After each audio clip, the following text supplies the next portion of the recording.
lagi.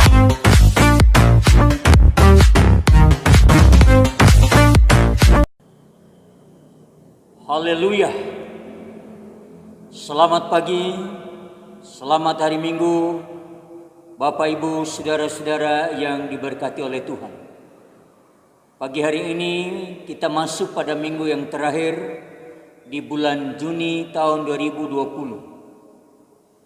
Tuhan begitu baik memelihara kita sepanjang bulan yang sudah kita jalani bersama-sama, baik di dalam rumah tangga kita, di dalam pekerjaan kita, bahkan terlebih di dalam kehidupan pribadi kita masing-masing.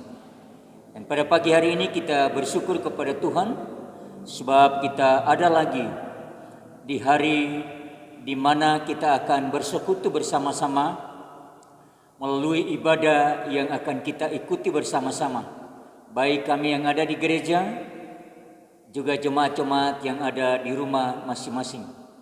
Kiranya sepanjang ibadah ini kita boleh menikmati kasih setia Tuhan, penyertaan Tuhan, dan suara Tuhan melalui firman Tuhan yang akan disampaikan oleh hambanya Mayor Astina Ginting. Oleh sebab itu, sebelum kita mulai ibadah kita pada pagi hari ini, saya membaca satu bagian firman Tuhan yang saya ambil di dalam kitab Ratapan pasal 3 ayat yang ke-22 sampai ayat yang ke-26. Kitab Ratapan pasal 3 ayat yang ke-22 sampai ayat yang ke-26. Demikian bunyi firman Tuhan. Penghiburan dalam penderitaan. Tak berkesudahan kasih setia Tuhan, tak habis-habisnya rahmat-Nya. Selalu baru tiap pagi, besar kesetiaan-Mu. Tuhan adalah bagianku, kata jiwaku. Oleh sebab itu aku berharap kepadanya. Tuhan adalah baik bagi orang yang berharap kepadanya, bagi jiwa yang mencari Dia. Adalah baik menanti dengan diam pertolongan Tuhan. Tuhan memberkati kita melalui pembacaan firman Tuhan pada pagi hari ini. Mari kita bersama-sama kita tabiskan ibadah pada pagi hari ini. Kami tabiskan ibadah kesucian pada pagi hari ini di dalam nama Allah Bapa, Putramu Yesus Kristus, dan Roh Kudus. Amin.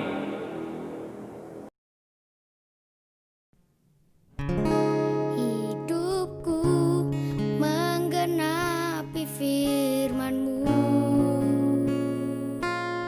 tanda mujizat sertai tiap langkahku.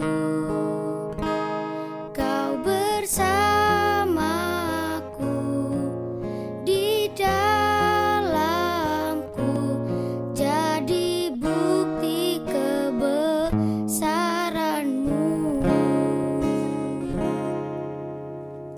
Tuhan, Kau sempurna dalam rencana-Mu dan karya-Mu. Ku serahkan hidupku, murnikan dengan Roh-Mu. Tuhan, Kau sempurna dalam rencana-Mu dan karya-Mu. Ku serahkan hidupku, murnikan dengan Roh-Mu.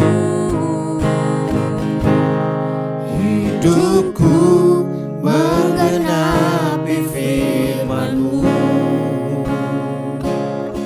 tanda mujizat sertai tiap langkahku.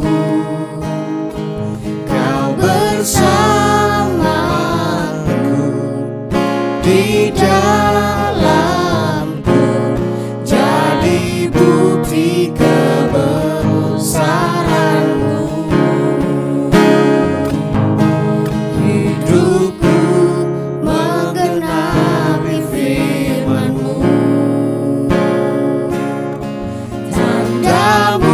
mujizat sertai tiap langkahku. Kau bersamaku di dalamku,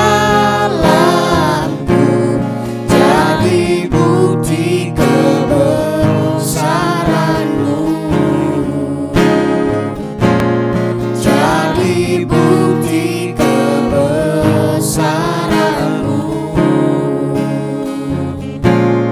Jadi bukti kebesaran-Mu.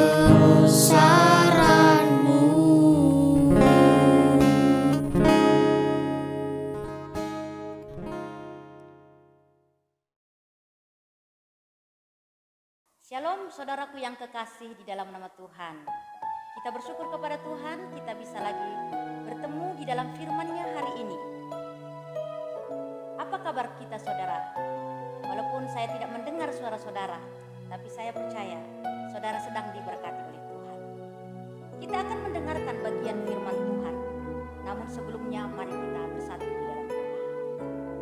Maha besar Allah Bapa kami yang bertahta di dalam kerajaan surga. Pada pagi hari ini Tuhan kami datang lagi kepadamu, menyerahkan keberadaan hidup kami. Kami bersyukur atas penyertaan Tuhan bagi kami semua. Engkau menjaga, melindungi kami, memberkati kami. Engkau setia memelihara kehidupan kami. Terima kasih Bapa di dalam surga, terpujilah namamu. Pada pagi hari ini kami ingin mendengarkan bagian dari firman Tuhan. Urapi hamba-Mu yang menyampaikan kebenaran firman Tuhan. Pakai hamba-Mu Tuhan, supaya firman yang akan kami sampaikan pada pagi hari ini akan mengambil tempat di hati semua jemaat yang mendengarkan. Pun kami berdoa supaya semua jemaat yang mendengar firman Tuhan ini akan membuka hati untuk kebenaran firman Tuhan. Biarlah mereka juga mendapatkan kesegaran dan kekuatan melalui kebenaran firman Tuhan. Ini doa kami Tuhan, hamba-Mu penuh dengan kekurangan, tapi kami yakin dan percaya Tuhan akan melengkapi hamba-Mu untuk menyampaikan firman Tuhan. Dalam nama Yesus kami berdoa. Amin. Saudaraku yang kekasih, kita membuka pembacaan Alkitab kita yang terdapat di dalam 1 Samuel 17 ayatnya yang ke-40 sampai dengan ayatnya yang ke-50. 1 Samuel 17 ayat 40 berbunyi demikian. Berkelahian Daud dengan Goliat. Lalu Daud mengambil tongkatnya di tangannya. Dipilihnyalah dari dasar sungai 5 batu yang licin dan ditaruhnya dalam kantung gembalaan yang dibawanya, yakni tempat batu-batu, sedang umbannya dipegangnya di tangannya. Demikianlah ia mendekati orang Filistin itu. Orang Filistin itu kian dekat menghampiri Daud dan di depannya orang yang membawa perisainya. Ketika orang Filistin itu menunjukkan pandangnya ke arah Daud serta melihat dia, dihinanyalah Daud itu karena ia masih muda, kemerah-merahan dan elok parasnya. Orang Filistin itu berkata kepada Daud, anjingkah aku, maka engkau mendatangi aku dengan tongkat? Lalu demi para allahnya orang Filistin itu mengutuki Daud. Pula orang Filistin itu berkata kepada Daud, hadapilah aku, maka aku akan memberikan dagingmu kepada burung-burung di udara dan kepada binatang-binatang di padang. Tetapi Daud berkata kepada orang Filistin itu, engkau mendatangi aku dengan pedang dan tombak dan lembing, tetapi aku mendatangi engkau dengan nama Tuhan semesta alam, Allah segala barisan Israel yang kau tantang itu. Hari ini juga Tuhan akan menyerahkan engkau ke dalam tanganku, dan aku akan mengalahkan engkau dan memenggal kepalamu dari tubuhmu. Hari ini juga aku akan memberikan mayatmu dan mayat tentaramu orang Filistin kepada burung-burung di udara dan kepada binatang-binatang liar, supaya seluruh bumi tahu bahwa Israel mempunyai Allah, dan supaya segenap jemaah ini tahu bahwa Tuhan menyelamatkan bukan dengan pedang dan bukan dengan lembing, sebab di tangan Tuhanlah pertempuran dan ia pun menyerahkan kamu ke dalam tangan kami. Ketika orang Filistin itu bergerak maju untuk menemui Daud, maka segeralah Daud berlari ke barisan musuh untuk menemui orang Filistin itu. Lalu Daud memasukkan tangannya dalam kantungnya, diambilnyalah sebuah batu dari dalamnya, diumbannya, maka kenalah dahi orang Filistin itu. Ketika batu itu terbenam ke dalam dahinya, dan terjerumuslah ia dengan mukanya ke tanah. Demikianlah Daud mengalahkan orang Filistin itu dengan umban dan batu. Dia mengalahkan orang Filistin itu dan membunuhnya tanpa pedang di tangannya. Saudaraku yang kekasih, perkelahian Daud dan Goliat bukanlah perkelahian pribadi atau perkelahian biasa. Ini adalah perang antara bangsa Israel dan juga bangsa Filistin. Jadi, perkelahian Daud dan Goliat itu adalah perang antara bangsa. Sudut pandang manusia jika ditinjau dari secara fisik, Daud kecil, muda, kemerah-merahan, masih remaja. Goliat tinggi besar. Goliat adalah dijuluki sebagai manusia raksasa yang gagah perkasa. Dia juga dijuluki sebagai pahlawan peperangan. Tapi mari kita kembali meninjau dari segi pengalaman. Daud belumlah pernah berperang. Inilah perang perdana baginya, dan ia juga belum pernah dilatih berperang. Karena selama hidupnya dia hanya sebagai gembala di padang, menjaga kambing domba ayahnya di padang. Sedangkan Goliat adalah kebanggaan bangsa Filistin dalam berperang. Goliat adalah andalan mereka. Ia disebut sebagai pahlawan perang. Secara perlengkapan Daud hanya memegang ketapel dan di tangannya. Tetapi Goliat membawa pedang, lembing, dan tombak. Pakaiannya pun lengkap dengan pakaian perang. Penutup badannya pun lengkap. Kepalanya pun lengkap dengan alat perang. Dia juga memakai sepatu yang kuat seperti tentara yang tangguh. Jika ia menginjak kaki Daud, mungkin Daud bisa jatuh pingsan, saudara. Karena sepatunya kokoh. Tetapi itu tidak terjadi. Secara fisik, pengalaman dan dukungan manusia, maka mustahil Daud menang atas peperangan itu. Daud pasti kalah. Tapi kenyataannya Daudlah yang memenangkan pertarungan dan peperangan itu. Sebenarnya Daud bukanlah lawan yang tangguh dan seimbang dengan Goliat. Di mata Goliat, Daud hanyalah orang lemah dan tidak bisa berbuat apa-apa. Daud dianggap kecil. Goliat sangat meremehkan Daud. Goliat menghina Daud. Ayatnya yang ke-42, saudara. Di sinilah letak kelemahan Goliat. Memandang kecil musuhnya, meremehkan musuhnya, menganggap diri hebat, membanggakan diri, merendahkan Tuhan dan merendahkan orang lain. Akhirnya dalam peperangan itu ia hancur, mati di tangan orang yang dianggap lemah seperti Daud. Kesombongan mendahului, kecongkakan mendahului kehancuran, tinggi hati mendahului kejatuhan.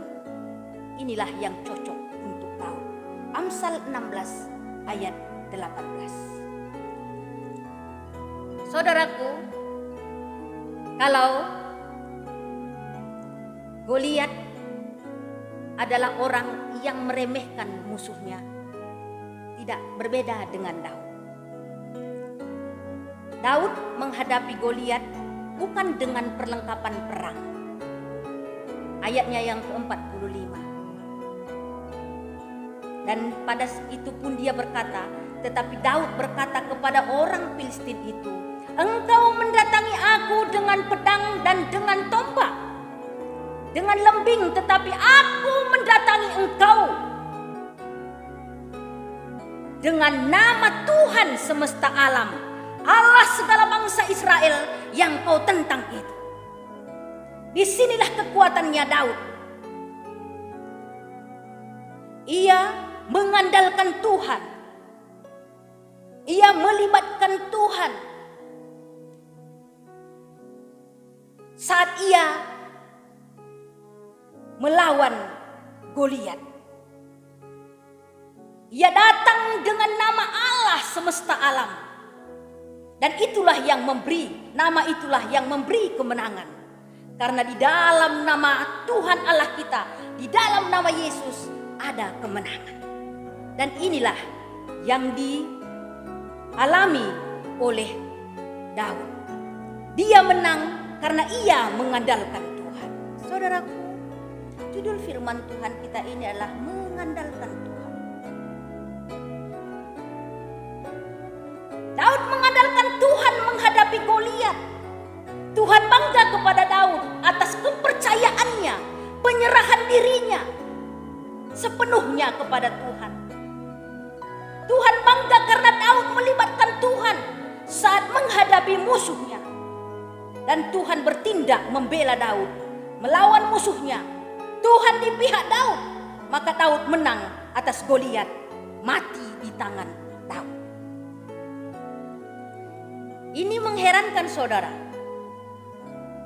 Tidak masuk akal seorang pahlawan perang harus mati di tangan seorang gembala. Tapi inilah kenyataannya. Di dalam Tuhan, di dalam nama Tuhan, segala yang tidak mungkin, mungkin bagi Tuhan. Dan itulah yang sedang terjadi dalam peperangan antara bangsa Israel dan bangsa Filistin. Yeremia 17 ayat 7 mengatakan, diberkatilah orang yang mengandalkan Tuhan, yang menaruh harapannya kepada Tuhan. Daud mengandalkan Tuhan dalam menghadapi Goliat. Tuhan memberkati Daud dengan memberikan kemenangan atas musuhnya. Pertanyaannya saudaraku, kita ini dalam menjalani kehidupan ini seperti siapa? Seperti Goliat yang menyombongkan diri, merendahkan orang lain, meremehkan musuh, atau seperti Daud? Tapi yang jelas saya ingin katakan kepada saudara, mengapa Daud bisa menang atas Goliat? Jawabannya karena ia mengandalkan Tuhan, Allah Israel, pencipta alam semesta yang menjelma menjadi manusia, namanya Yesus Kristus yang kita sembah pada saat ini. Tuhan kita, Allah kita. Saudaraku, dalam menjalani kehidupan ini tentu banyak peperangan iman dan musuh-musuh rohani yang tidak kelihatan menentang kita setiap saat, dan kita harus menghadapinya. Mungkin kita sedang berperang melawan penyakit. Ada masalah dalam rumah tangga kita, masalah ekonomi dan lain-lain. Itu adalah seperti musuh yang besar tinggi, seperti raksasa, seperti Goliat. Bagaimana cara kita menghadapinya, saudaraku? Jangan lawan dengan kekuatanmu, kamu akan kalah dan hancur. Karena kita lemah dan kecil di hadapan musuh kita. Tapi jadilah menjadi Daud zaman now. Mengerahkan, mengarahkan kemampuannya, kekuatannya seluruhnya kepada Tuhan. Dan melibatkan Tuhan di dalam segala tindakannya. Serta mengandalkan Tuhan di dalam setiap perbuatannya. Maka Tuhan bangga kepada Daud. Kalau kita seperti Daud, menyerahkan segala aspek kehidupan kita, melibatkan Tuhan di dalam segala perbuatan kita, mengandalkan Tuhan di dalam segala perbuatan kita, maka Tuhan akan bangga kepada kita. Kalau kita mempercayakan sepenuhnya apapun yang kita lakukan kepada Tuhan, maka Ia pasti memberkati kita dengan kemenangan-kemenangan yang kekal, seperti yang Ia lakukan kepada Daud. Daud diberkati dengan kemenangan. Musuhnya kalah dan mati di tangan Daud.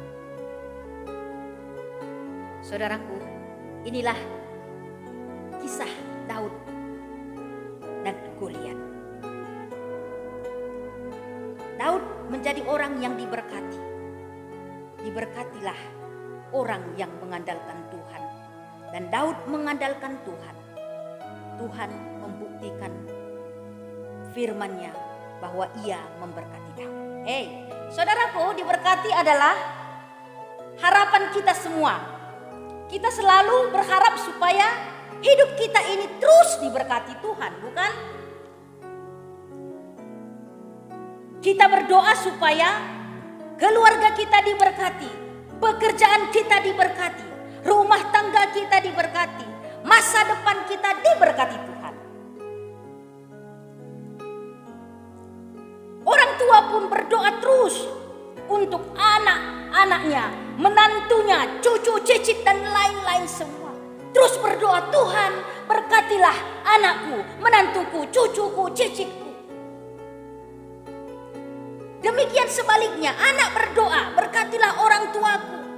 Hamba Tuhan berdoa, berkatilah pelayananku. Pelajar berdoa, berkatilah sekolahku, pendidikanku. Semua rindu diberkati Tuhan. Akhirnya kita berdoa kadang-kadang, berkatilah ini, berkatilah itu. Berkati semua, selalu meminta berkat tanpa bersyukur kepada Tuhan. Mengapa saudara? Karena rindu diberkati oleh Tuhan. Dan itu tidak salah. Karena hidup diberkati Tuhan itu indah dan menyenangkan. Walaupun banyak liku-likunya, banyak durinya, banyak batu kerikil yang harus kita jalani, tetapi jika hidup kita diberkati oleh Tuhan, maka tetap indah dan menyenangkan.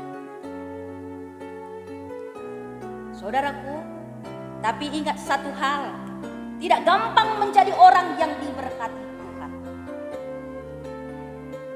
Tapi satu kata, untuk menjadi orang yang diberkati, andalkan Tuhan dalam kehidupan kita. Syarat menjadi orang yang diberkati Tuhan adalah mengandalkan Tuhan dalam setiap aspek kehidupan kita. Melibatkan Tuhan dalam semua perbuatan kita. Merendahkan diri kita di hadapan Tuhan seperti Daud. Dan tetap mengutamakan Tuhan dalam segala hal. Tetap setia berjalan dalam kebenaran firman Tuhan. Maka hidup kita pasti diberkati dan dilimpahi dengan segala yang baik oleh Tuhan. Mengandalkan Tuhan adalah jaminan menjadi orang yang diberkati. Dan dengan mengandalkan Tuhan dalam hidup ini, harapan kita yang kita taruh di dalam Tuhan tidaklah sia-sia. Mari saudaraku, kita semua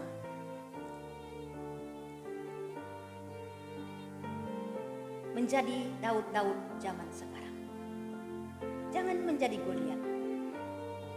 Karena Daud menang atas Goliat. Karena ia mengandalkan Tuhan.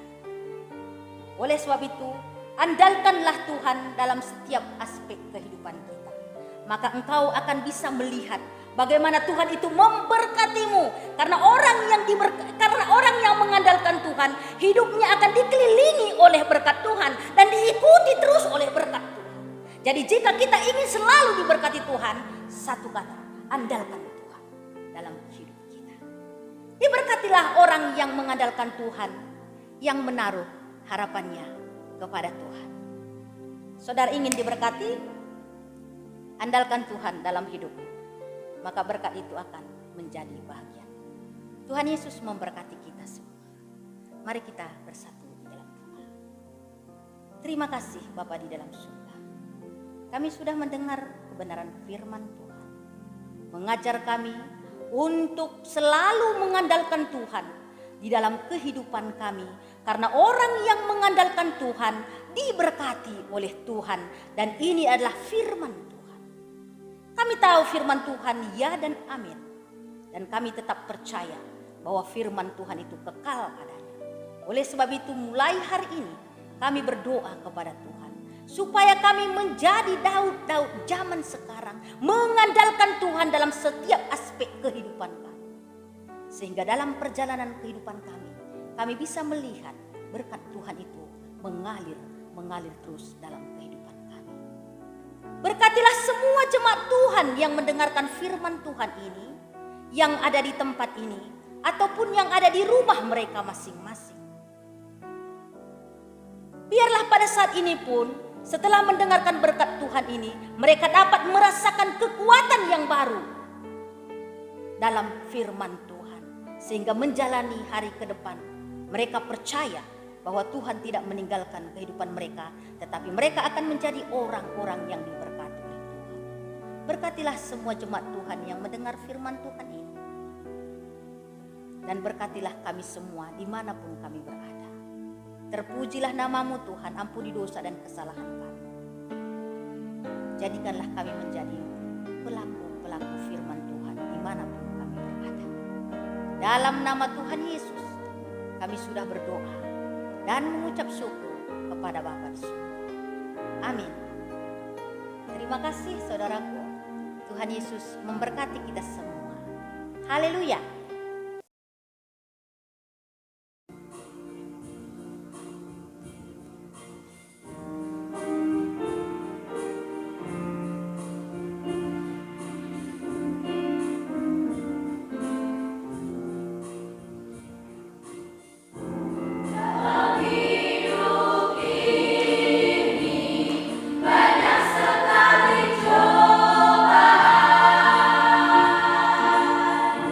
Sekali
Bapak Ibu saudara-saudara yang diberkati oleh Tuhan, terima kasih kita telah mengikuti ibadah kesucian pada pagi hari ini, dan terima kasih bagi doa-doa yang kita panjatkan kepada Tuhan sehingga kita dapat dengan tenang mengikuti ibadah kesucian pada pagi hari ini di rumah kita masing-masing. Terima kasih bagi Mayor Rastina Ginting yang telah menyampaikan firman Tuhan, dan biarlah firman Tuhan itu akan menjadi kekuatan di dalam kehidupan kita sepanjang minggu yang kita jalani bersama-sama ini. Demikian juga terima kasih bagi Bapak Teddy sekeluarga yang sudah menaikkan pujiannya untuk hormat dan kemuliaan bagi nama Tuhan. Tuhan akan memberkati keluarga Bapak Teddy, dan Tuhan mengembalikan berkat-berkat-Nya dalam kehidupan keluarga mereka dan juga di dalam kehidupan pribadi. Demikian juga terima kasih bagi pujian yang disampaikan oleh jemaat-jemaat Tuhan dari LKSA Elim Malang. Tuhan memberkati dan Tuhan terus menolong mereka. Terpujilah nama Tuhan, dan biarlah sepanjang minggu ini kita terus menaruh harap kita hanya kepada Tuhan. Terima kasih. Tuhan memberkati kita semua. Amin. Saudaraku, terimalah berkat Tuhan. Damai sejahtera dari Allah Bapa kita dan kasih karunia dari Tuhan kita Yesus Kristus serta persekutuan dengan Roh Kudus menyertai kita selama-lamanya. Amin.